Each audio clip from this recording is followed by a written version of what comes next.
Hi, welcome back to Engine Shop Joe. This week we had a rather unusual problem, and so we're going to get right into it.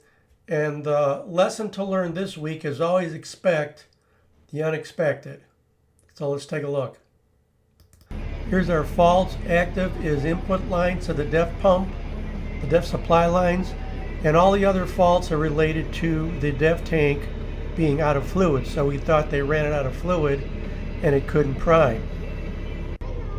Let's take a quick look at our data logger. The pump's trying to make about 68 psi, should be 132 or so. Tank is 99% full towards the bottom, 52 degrees, 30%, the blue line, 30% duty cycle on the pump, that's good. The dosing unit state is priming, that looks good. So it's trying to build pressure, so it's blaming it on the input lines. We got to figure out if we're sucking air or what is going on. It's unusual to see the pump do this.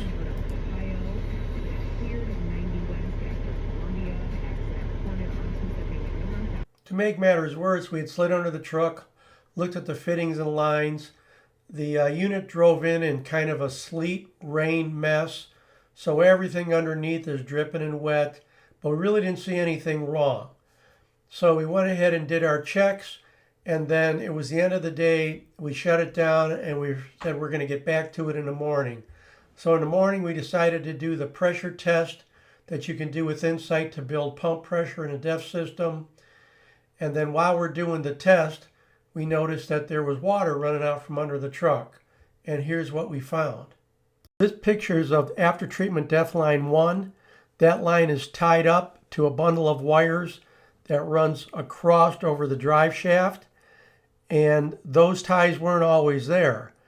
What had happened is someone at the job site had looked underneath and noticed that that line was laying on the drive shaft. Where those orange arrows are, if you look, there's a tiny pinhole there. Those two silver, what look like staples, are the electrical windings in that hose. And the hose jacket was worn away from rubbing on the drive shaft. So it did have some counts of after treatment 1 diesel exhaust fluid line shorted low, but when it came in, they were all inactive, and they were at the bottom of the fault screen. You didn't see those. The active faults were the dosing input lines because the pump could not prime successfully and reach its normal pressure of about 132 psi. Now, remember that the tank had low, very low, severely low, and empty faults all in a row if you look at the timestamps.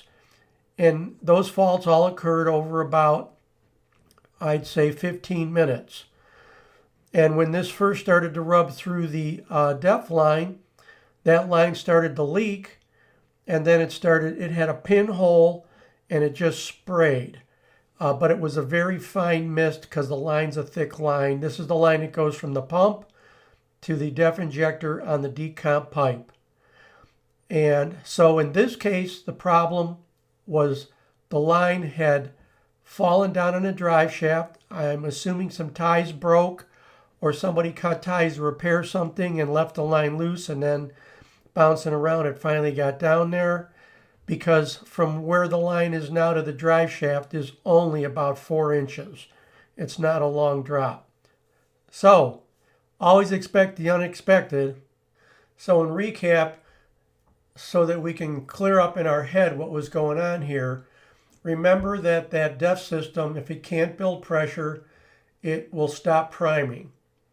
So the system, when you first key on and start, will actually try to do about 10 priming cycles.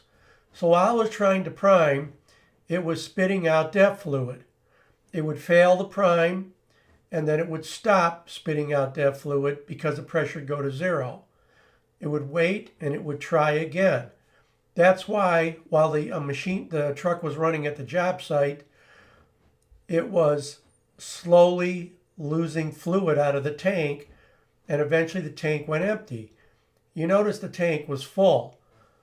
Well, they shut the truck off overnight. In the morning, they filled the tank up to the top. thinking that it just ran out of fluid for some reason. And then they drove it back. Well, when we got it, the tank was about 2/3 full. Why did they only lose 2/3? Well, remember, it couldn't successfully prime, but it tried 10 times. So while they're driving back, in about 10 to 15 minutes, they pumped that fluid down because it kept trying to prime, but it couldn't prime. And then after the 10th time, that system just shut down and the derate went active. And then it came into, finally got into our yard. Thankfully, they didn't have to drive for 2 or 3 hours, because if they did, they would have been in a severe derate and they were loaded. Thanks for joining me on Engine Shop Joe. See you next time. And hey, subscribe. Why not?